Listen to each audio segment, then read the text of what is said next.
Legendary Black Sabbath frontman and heavy metal icon Ozzy Osbourne has died at the age of 76. The Prince of Darkness lived a wild, unforgettable life. Here are the most fascinating details. Are you ready? Will you go crazy? Let's go! Ozzy's last performance was the farewell concert Back to the Beginning, held on July 5, 2025 in his hometown of Birmingham at Villa Park Stadium. He took the stage seated on a specially designed throne, as Parkinson's disease had taken away his ability to stand. After performing a solo set, he reunited with Black Sabbath. The show ended with his heartfelt words. Unfortunately, we've come to our final song for ever. I just want to say to you on behalf of the guys in Black Sabbath and myself, that your support over the years has made it all possible for us to live a lifestyle we live. Thank you from the bottom of our heart. I love you, we love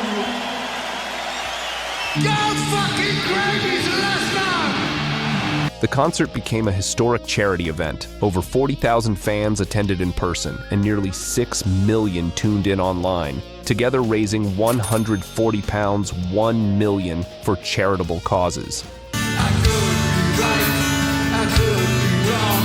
It hurts so bad, it beats all wrong.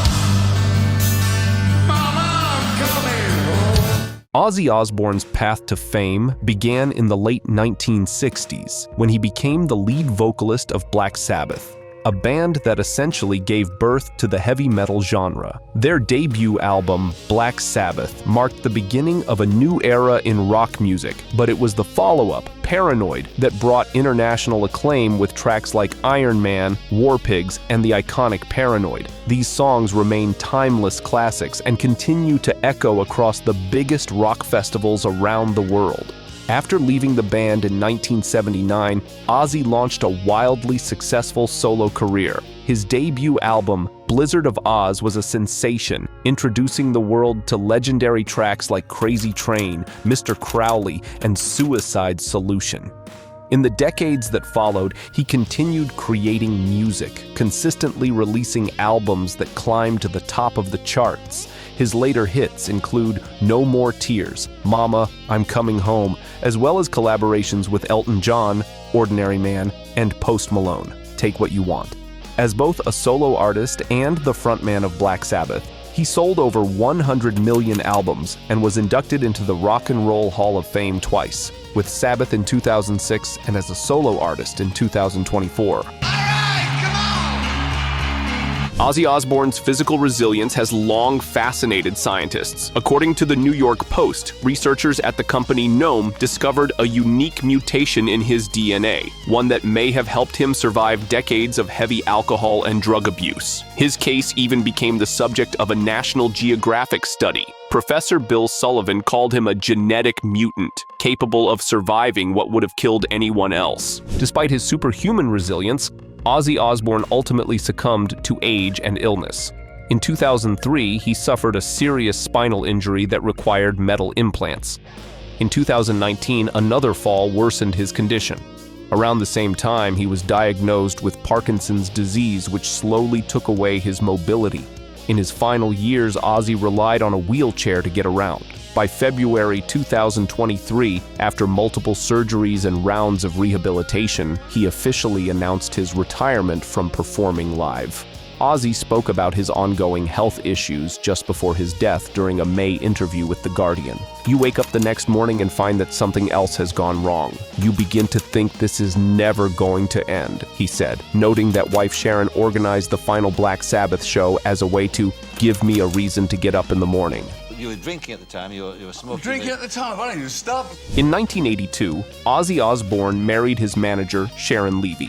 The couple tied the knot in Hawaii after several years of dating. Together, they had 3 children, daughters Amy and Kelly, and son Jack. From his first marriage to Thelma Riley, the rocker also had 3 children, Jessica, Lewis, and an adopted son, Elliot. In 2016, it was revealed that Ozzy Osbourne had been having a long-term affair with a hairstylist. Later, Sharon claimed he had at least 6 mistresses, including a Russian woman, several massage therapists from different countries, and even their personal chef. To expose the affair with the hairstylist, Sharon spiked his drink with extra sleeping pills, and under the influence, Ozzy confessed everything. After the shock and breakup, the couple went through therapy, and Ozzy admitted to struggling with sex addiction. He said that cheating was his biggest regret and promised never to do it again. Sharon openly shared that she went through an emotional crisis and even attempted to take her own life. In the end, they managed to save their marriage. They renewed their vows in 2017 and stayed together until the very end. We were in a hotel room somewhere, we argue, he leaves the room, I'm like so mad, I pick up his bottle of whatever it was, I think it was brandy, and I threw it down the hallway. And as I threw it, the bottle was doing this, and I'm going, no. And it went bang, like this on the back of his head. And I'm like, oh my God, I've killed him, oh my God. Why, because he went down? No, he just went like that, and then he comes running after me, right, you. So he gets me against the wall, and then he looked at me, I looked at him, and we just started to laugh. Neither of us knew why we were fighting, because we were so out of it. So we ended up laughing. Ozzy Osbourne was not only a musician, but also a man with a big heart. When Russia launched its full-scale invasion of Ukraine, Osbourne stood with the Ukrainian people. He publicly stated he was ready to take in Ukrainian refugees into his home. Hello, I'm Ozzy Osbourne. This is my wife Sharon. We are standing up for Ukraine. His son volunteered to help evacuate orphans with disabilities from Ukraine.